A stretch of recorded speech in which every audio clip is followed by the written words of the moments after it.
youngster? How you doing today? Today we're talking about what inspired you to do that which you're doing today. That career, that path, that business. What inspired you to do it today? Stick around. You're welcome back. So from my observation, there are three reasons why people do what they're doing today. The first reason is financial gain, money, cash. So there's this anticipated cash, financial gain we expect that makes us want to do some courses, and this actually has actually influenced the younger generation. You have young people looking up to one like, that uncle is so wealthy. So what course did he study? He studies so and so course. I'm going to read that course. Do you understand? Not even knowing or checking what is involved, what abilities lie inside. Do you actually love it? Do you have a passion for it? Do you want to save lives? Do you want to touch lives with it? Or you just want to get the cash? So that's the major reason most people go into what they're doing. And at times without purpose, without a mission, without a vision.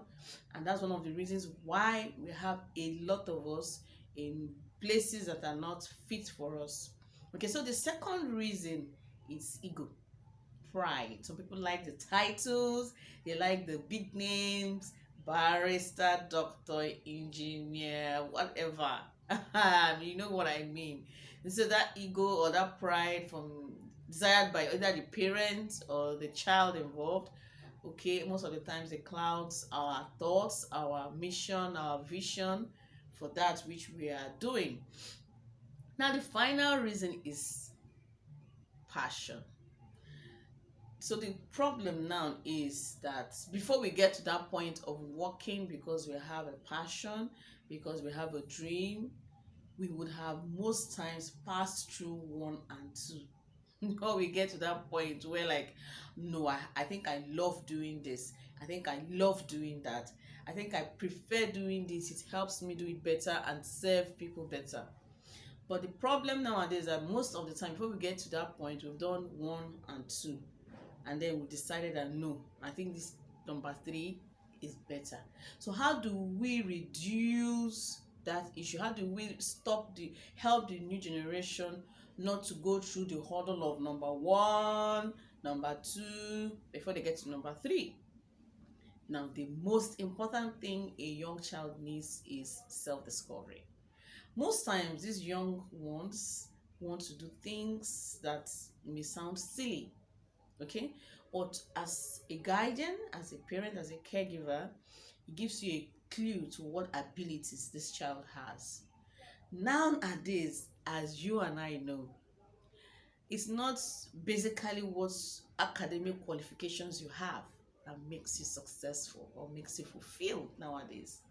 It's based on what abilities do you have and how are you able to solve problems with those abilities. So when they come up with things that seem a bit odd, just listen. Okay? Just listen. It may give you a clue to what abilities that child has, and you help that child develop it, upgrade it, package it in such a way that that child comes out shining.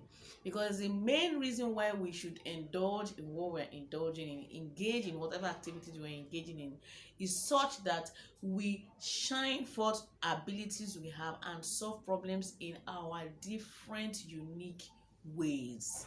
If we stop that link, if we destroy that link and we restrict ourselves just to look for cash, getting cash, acquiring cash is insatiable. The person will get to a point and be stuck.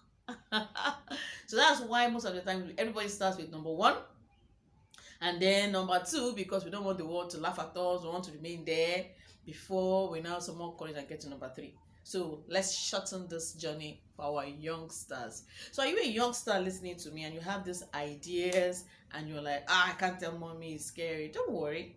Mommy is listening. Go tell her. Tell her. Make sure you're solving problem and is linked to your ability. Okay. So I'll see you next time. Let me hear what you have to say in the comment section. Do have a great day. Bye.